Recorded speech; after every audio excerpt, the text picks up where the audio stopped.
ஒரு திணிப்பு தான். புரட்சியாளர் அம்பேத்கர் யாத்து கொடுத்த அரசியலமைப்பு சட்டத்துக்கு எதிராக பாஜக, ஆர்எஸ்எஸ், சங் பரிவார அமைப்புகள் கட்டமைக்க முயற்சி செய்கிறார்கள். ஜவஹர்லால் நேரு அவர்கள் இருந்த காலத்திலேயே அன்றைக்கு இது தொடர்பான விவாதம் நடைபெற்றது. அரசியல் நிர்ணய சபையில் நடைபெற்றது. அதில் ரவீந்திரநாத் தாகூர் எழுதிய ஜனகணமன பாடல் தேசிய கீதமா அல்லது பங்கிம் சந்திர சாட்டர்ஜி எழுதிய வந்தே மாதரம் தேசிய கீதமா என்று விவாதிக்கப்பட்டது. அந்த விவாதத்தில் நிறைவாக ஒரு குழு போடப்பட்டது. அந்த குழுவின் அடிப்படையில் இறுதியாக முடிவெடுக்கப்பட்டது ரவீந்திரநாத் தாகூர் எழுதிய தேசிய கீதம் தான் அந்த ஜனகணமன தான் தேசிய கீதம் என்று முடிவு செய்யப்பட்டது.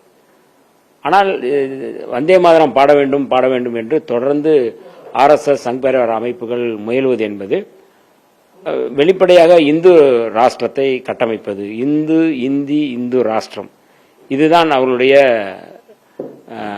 நிலைப்பாடு, இதுதான் அவருடைய இலக்கு, இதுதான் அதை நோக்கி போய்கிட்டு இருக்கிறாங்க. அப்ப இது இப்படி வந்தே மாதரம் திணிப்பது என்பது புரட்சியாளர் அம்பேத்கர் யாத்து கொடுத்த அரசியலமைப்பு சட்டத்துக்கே எதிரானது. 1882 ஆனந்த மடம்ங்கிற நாவலில் தான் இந்த பங்கிம் சந்திர சாட்டர்ஜி இந்த பாடலை எழுதுறாரு. இந்த பாடல் வைணவ சன்னியாசிகள் இஸ்லாமிய குடியிருப்புக்குள் புகுந்து தாக்குதல் நடத்திய பாடிய பாடல். அந்த பாடலை பாடக்கூடாது என்பதுதான் பலர் சொன்னது. அது இஸ்லாமியர்களுக்கு எதிராக இருக்கு. அதாவது இந்து மத கடவுள்களை இந்தியாவாகவே சித்தரிக்கிறாங்க, ஒரு வெறுப்பு அரசியலை முன்வைக்கிறாங்க அப்படிங்கிறது அதில் எல்லோரும் விவாதிக்கப்பட்டது அல்லது அதற்கு எதிர்ப்பு தெரிவிக்கப்பட்டது. அதான் நடந்தது. ஆக இந்த பின்னணியிலிருந்து முதல் பத்தியை மட்டும் பாடலாம், பிற்பகுதியான பத்திகளை பாடக்கூடாது என்றுதான் எல்லோரும் முடிவு செய்யப்பட்டது. ஆனால் அதெல்லாம் மீறி இன்றைக்கு அதை கொண்டு வந்திருக்கிறார்கள். ஒரு அரசாணை பிறப்பித்திருக்கிறார்கள். உள்துறை அமைச்சகம் அதை கொண்டு வந்திருக்கிறது. நாடாளுமன்றத்தில் சட்டம் கொண்டு வர முயற்சி செய்கிறார்கள்.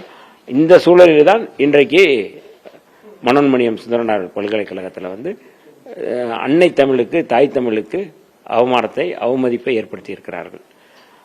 தமிழ் தாய் எழுதிய மனோன்மணியம் சுந்தரனார் அவருடைய பெயரில் இயங்கக்கூடிய பல்கலைக்கழகத்துக்கு இந்த அவமதிப்பை ஏற்படுத்துவது என்பது அருவருக்கத்தக்கது. அது ஏற்புடையதல்ல, கண்டனத்துக்குரியது.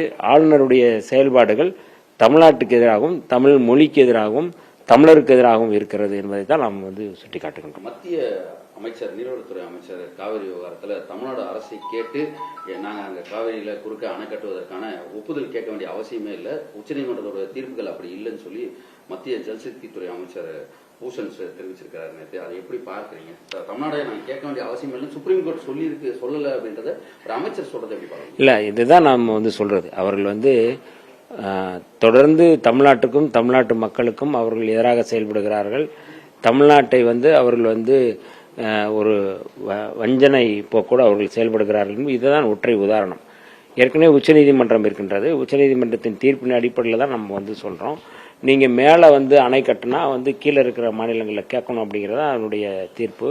அதுவே நாங்கள் கேட்க முடியாதுன்னு சொன்னா இவர்கள் யாருடைய பேச்சை கேட்க போறாங்க அப்படிங்கிறத நம்ம அதுதான். நீங்க இது எல்லாமே நீங்க இப்ப நீங்க வந்தே மாதரம் கூட இல்லதான், சட்டத்தில் எதுவுமே இல்லை. இப்ப இவங்கள திணிப்பது தானே. இவர்கள் எந்த அரசியலமைப்பு சட்டத்தையே மதிக்காதவர்கள் நீதிமன்ற தீர்ப்பை மதிக்கப் போகிறார்களா? தமிழ்நாட்டினுடைய தீர்மானம் என்பது வெளிப்படையானது. மாண்புமிகு முதல்வர் ஜோசப் விஜய் அவர்கள் சட்டப்பேரவையில் மேகதாது அணை தொடர்பான அந்த தீர்மானம் இயற்றப்பட்ட போது திமுக, அதிமுக, விடுதலை சிறுத்தைகள், பாமக எல்லோரும் சேர்ந்து அந்த தீர்மானத்தை நம்ம ஆதரிச்சிருக்கோம். அதுதான் தமிழ்நாடு அரசுடைய நிலைப்பாடு. இதெல்லாம் தெளிவா இருக்கு. அதனால மேகதாது அணை தொடர்பாக என்ன முனைந்தாலும், என்ன மாதிரியான இது இருந்தாலும் அதை தமிழ்நாடு எதிர்கொள்ளும் என்பதில் எந்த மாற்று கருத்தும் இல்லை.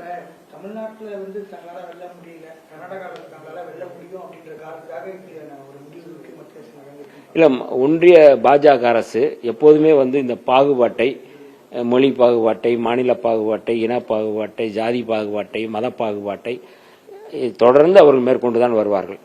ஆனால் பேசுவது தேசபக்தி, பேசுவது ஒரே நாடு ஒரே மொழி என்கிற முழக்கத்தை முன்வைப்பார்கள். அதற்கு உள்ளே இருக்கின்ற முழக்கம் என்பது பிரிவினைவாதம் தான். அதனால அவருடைய முழக்கம், பார்வை எல்லாமே அரசியலமைப்பு சட்டத்துக்கே எதிராகத்தான் அவர்கள் இருக்கிறது என்பதைத்தான் நாம் புரிந்து கொள்ள வேண்டும்.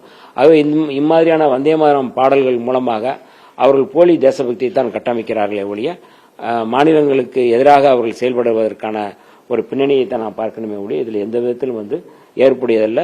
ஆளுநருடைய செயல்பாடு என்பது ஒட்டுமொத்தமான தமிழ்நாட்டுக்கே தலைக்குனிவாகத்தான் நான் பார்க்கின்றேன். காவிரி விவகாரத்தில் தமிழ்நாடு முதலமைச்சர் கர்நாடகா செல்லக்கூடாது, இது சுப்ரீம் கோர்ட்டோட தீர்ப்பெல்லாம் டிஸ்டர்ப் பண்ணும், இது பேச்சுவார்த்தையில போய் பேசினா தப்பாயிரும் சொல்லி முன்னாள் அமைச்சர் துரைமுருகன், மு.க. ஸ்டாலின் கூட பலரும் பேசுறாங்க.